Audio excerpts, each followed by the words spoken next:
coxa, that is joint between acetabulum and head of the femur. It is simple because two articular surfaces, spheroid joint and multi-axial, the same like what? Like shoulder joint, articulatio humeri, you're right. This joint has two intra-articular ligaments, where you already know today, intra-articular ligament, ligamentum capitis costa. Here it is the same, we have two ligaments inside of this joint. One ligament between fossa acetabuli and fova capitis femoris. This ligament has name ligamentum capitis femoris. It is very important ligament because through this ligament artery goes to the head of femur. And in time of fracture, if you broken neck of the femur and this ligament the same broken, in this case, this fracture not fused together. Necessary to remove head of the femur and insert artificial head if you want to help this patient, because fracture not fused if ligament which supply with blood head of the femur, if this ligament broken.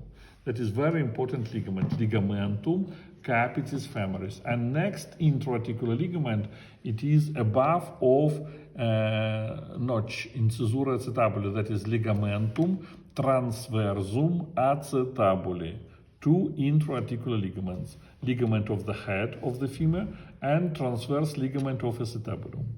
Another four extra-articular ligaments are ligamentum iliofemoral ligament, from iliac bone goes to femur, pubofemoral ligament, ligamentum pubofemorale, and ligamentum ischiofemorale between sciatic bone and femur. And last ligament, extra-articular ligament, which is start from spina iliac anterior inferior and surround like loop, surround neck of the femur and attach back to the iliac bone, that is zona orbicularis, zona orbicularis. They are extra-articular ligaments in hip joint. And if you remember, in shoulder joint, we have cartilage, which is increased volume of glenoid cavity. What is the name of this cartilage? In shoulder joint. Who prepared today? Nobody? That is labrum glenoidale. Labrum glenoidale.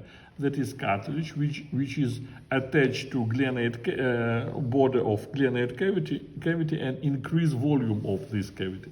Here it is the same. We have cartilage which is increased volume of acetabulum. That is labrum acetabulare. Labrum acetabulare. Movements in hip joint, in frontal axis, we can move femur upward and downward, that is flexion and what? Extension. In sagittal axis, abduction and adduction. And in vertical axis, what is possible? Rotation outside and rotation inside in vertical axis. Lateral and medial rotation, outside and inside. And circumduction, the same is possible in hip joint, circumduction. Next